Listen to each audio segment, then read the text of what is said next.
দেওয়া আছে 14 2/7% কমে, তাহলে 100 টাকা কমে 100/60 টাকা, অতএব 1 টাকা কমে অবশ্যই কমবে, তাহলে 100/7 গুণ 100, তাহলে 420 টাকা কমে, তাহলে অবশ্যই কি বেশি কমবে,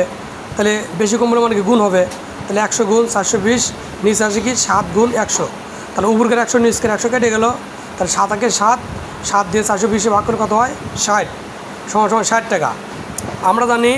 1 ডজন সমান 12টি, যেহেতু বলছে 420 টাকায় পূর্ব অপেক্ষা 10টি কলা বেশি পাওয়া যায়, তাহলে 10টি কলার বর্তমান মূল্য 60 টাকা, অতএব 1টি কলার বর্তমান মূল্য অবশ্যই কম হবে,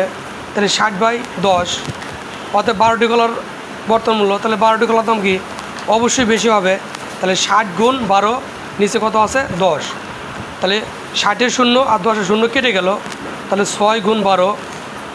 6 12 72 টাকা। উত্তর 12টি কলার বর্তমান মূল্য 72 টাকা।